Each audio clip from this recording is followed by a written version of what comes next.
Peugeot is going through a real transformation at the moment, and the 5008 is a great example of that. Gone is the boxy MPV shape of old to be replaced by a sharper, more angular design with a really striking front end. We've been impressed with its high-tech interior and its low CO2 emissions.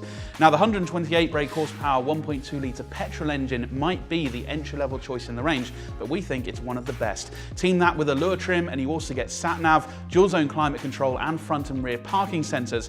In fact, it's so well equipped that to that lot, all we'd add is keyless entry and start and a powered tailgate.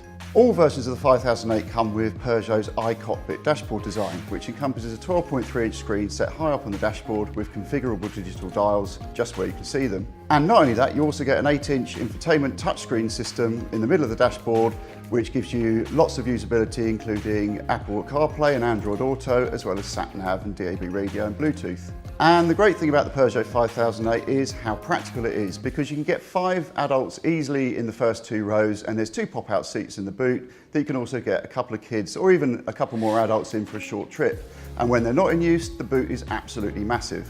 You might think that a 1.2 litre 3-cylinder petrol engine is a little bit underpowered for a large 7-seat SUV, but in the case of the Peugeot 5008, you'd be wrong. It's a smooth and punchy unit that offers plenty of flexibility around town and on the motorway. It'll even pull along a fully laden car, and it'll return decent fuel economy too. For such a big car, the steering is nice and light, so tight manoeuvres around town are no bother at all, and the ride is brilliant over all surfaces.